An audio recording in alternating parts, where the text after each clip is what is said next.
Khehar chief justice of India बन गए थे ना। अच्छा, फिर उसके बाद चीफ जस्टिस ऑफ इंडिया भी बन जाते हैं खेहर। मतलब हाँ। उनका जो अनलिमिटेड पावर का जो एक प्रकार से एक सबकॉन्शियस दिमाग में जो था, जब वो जज थे तभी वो कह रहे थे कि this court has unlimited power. Now अब तो वो एलिवेट कर गए हैं चीफ जस्टिस के रूप में, तो थोड़े और पावर आ गए होंगे मेरे ख्याल से, थोड़े और पावर आ गए होंगे चीफ जस्टिस साहब को। तो लेकिन तो इनका मतलब ये हुआ कि जस्टिस साहब को कोई इस बात का इल्म ही नहीं है कि भाई इनको हमने कंटेम्प्ट ऑफ कोर्ट के मामले में जेल में रखा है, रिकवरी और बाकी चीज का विषय नहीं है ये। मेरी आज चर्चा सिर्फ इस बात पर है कि सुब्रत राय का जो पहला केस है, मैं उस पर चर्चा ही नहीं कर रहा हूं। क्या नीलेश जी? सही बात है, सही बात है। तो आप अब हमें ये बताइए कि ये तो ग्रॉस कंटेम्प्ट ऑफ लॉ हो गया। हाँ, contempt of law, contempt of legislature, contempt of constitution. तो कंटेम्प्ट ऑफ कॉन्स्टिट्यूशन के लिए जस्टिस खेहर और justice Radha Krishnan completely liable हो गए, यस, अकाउंटेबल हो गए। Yes, 7 year imprisonment.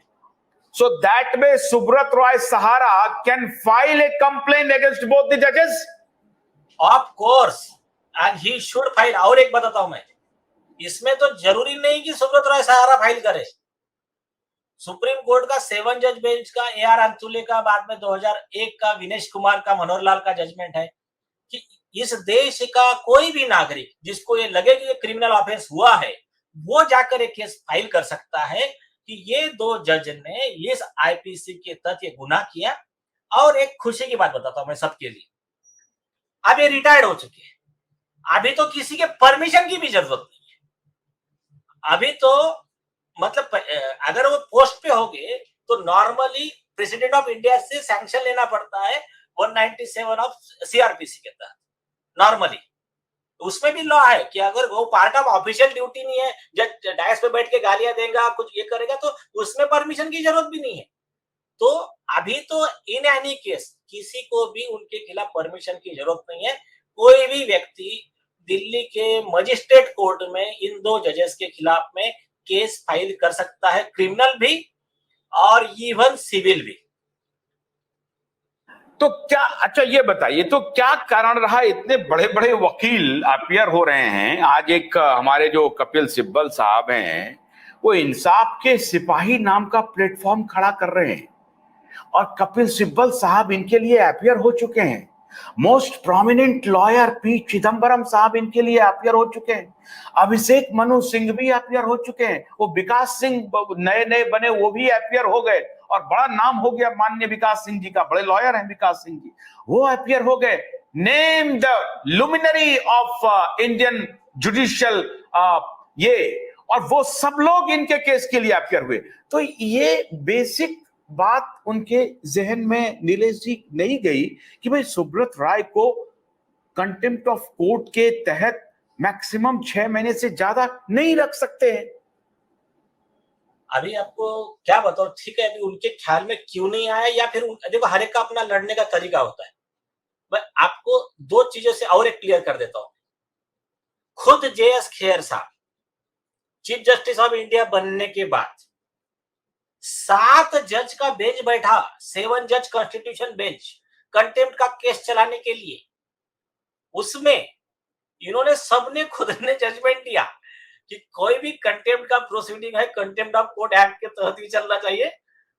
Justice Karnan का कंटेम्प्ट बहुत ग्रेवेस्ट है इस धरती का सबसे बड़ा, इसलिए हम उसको 6 महीने की सजा देते हैं। मतलब वहां पर उन्होंने बराबर 6 महीने की सजा, उन्होंने खुद ने जजमेंट दिया एक बार, बाद में उनको शायद समझ में आ गया वो विषय। दूसरी चीज, अब रहा विषय वकीलों का। देखिए हर एक का, कुछ लोगों का तरीका रहता है और कुछ लोगों का, मैं प्रैक्टिकल ना, देखिए वकीलों को प्रॉब्लम कहा जाता है। अगर मैं हूं, मेरा कोई क्लाइंट है, अगर उसको लड़ना ही नहीं है जज के खिलाफ, तो वकील क्या करेंगे? एक चीज, क्योंकि कभी कभी क्लाइंट इंस्ट्रक्शन देता है कि देखो तो कहा उसको, जज को उतना मत बोलना। फिर भी I will appreciate Ram Jethmalani साहब और राजीव धवन साहब ने वो रीट के आर्गुमेंट में क्लियर बोला था कि mister Kher, you request from the case, आप एक केस से हट जाइए, क्यों हट जाइए ये मुझे बोलने की जरूरत नहीं है ओपन कोर्ट में, ये सब ऑफ द रिकॉर्ड की चीजें, मतलब ये ऑर्डर में आया है ये चीजें। तो उन्होंने इतना बोला था, लेकिन जो मुद्दा ये जो है मेन कि कॉन्स्टिट्यूशन का ही वायलेशन हो गया, ये मुद्दा नहीं है। राम जेठमलानी ने और राजीव धवन ने जस्टिस खेर को कहा कि आप इस केस से हट जाइए। इसका मतलब क्या था?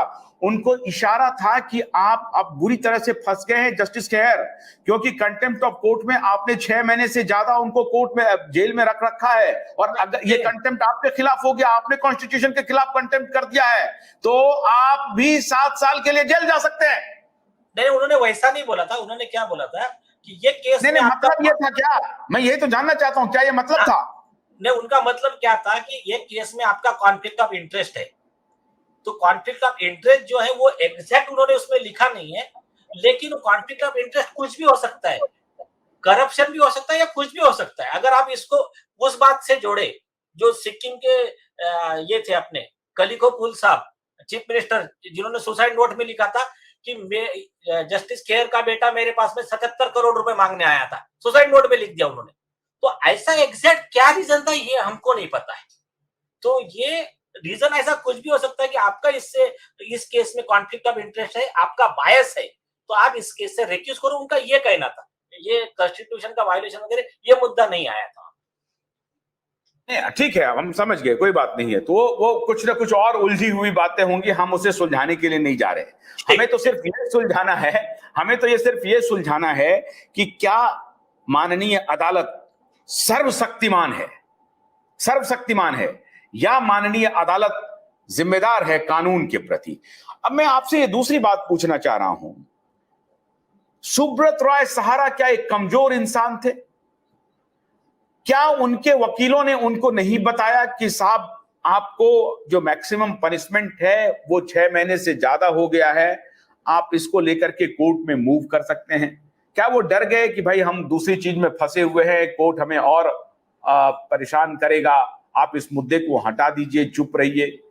ऐसी बात लग रही है आपको? एज ए लॉयर आपके मन में क्या फीलिंग हो रही है? क्या रहा होगा सुब्रत रॉय के मन में? या उनके जहन में आया ही नहीं होगा, या उनको इस बात की जानकारी नहीं होगी, या किसी वकील ने उन्हें बताया ही नहीं होगा, बोला होगा चुप रहिए यार, अभी पहले केस लड़ने दीजिए, आप जेल में कुछ दिन रह जाइए, कोई दिक्कत नहीं।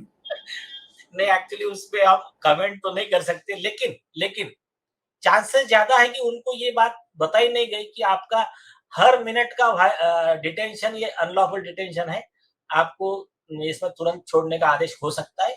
ये मेरे ख्याल से शायद उनको बात बताई नहीं गई, शायद है, मतलब जरूरी नहीं, क्योंकि बताते तो फिर वो पिटीशन वगैरह लगाते थे। क्योंकि इन्होंने पहले तो पिटीशन लगाया और ओपन कोर्ट में राजीव धवन साहब ने और रामेश्वरी साहब ने डायरेक्ट बोला है जज को कि आप हट जाओ ये केस से। तो जब ये लेवल का वो पिटीशन लगा सकते तो ये पिटीशन लगाने में उनको कोई प्रॉब्लम नहीं था।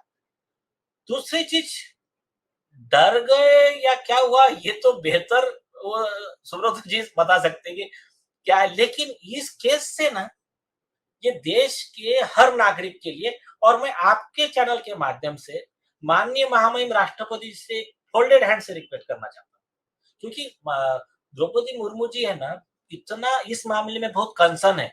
उन्होंने जो जजेस के सामने पहला स्पीच दिया, उन्होंने यही कहा कि देखो गरीब लोग 100 रुपया पैसा नहीं है करके जेल में बंद है, आप तुरंत उसमें कुछ ऑर्डर करो, उनको छोड़ने लगा। मैं जाकर कितना जेल में देखकर आई हूं, मैं जब गवर्नर थी तो ओडिशा में। तो उनके कहने पे भी बाद में अभी बेल के प्रो के लॉ बनने लगे, तो उनका इसके प्रति वो बहुत संवेदनशील है। तो मैं उनसे रिक्वेस्ट करना चाहता हूँ कि आप गौर कीजिए माननीय राष्ट्रपति मैडम कि ये जो टॉप का कारपोरेट पर्सन है, इस देश का one of the richest businessman में से एक है, जिसने नाम ही सहारा परिवार, सहारा भारत परिवार, इस देश का नाम भी रोशन करने का काम किया। शायद आप बता रहे थे लंदन में तिरंगा फहराया। तो ये ऐसे इस तरह के देशभक्ति की भावना वाला व्यक्ति है जो 12 लाख लोगों को रोजगार दिया है। उसके पास में ऐसे हजारों वकीलों की फौज है। उस आदमी को अगर इतना वायोलेट कर सकते हैं, तो ये देश के गरीब आदमी के साथ में ऐसे ही कुछ करप्ट माइंड वाले जजेस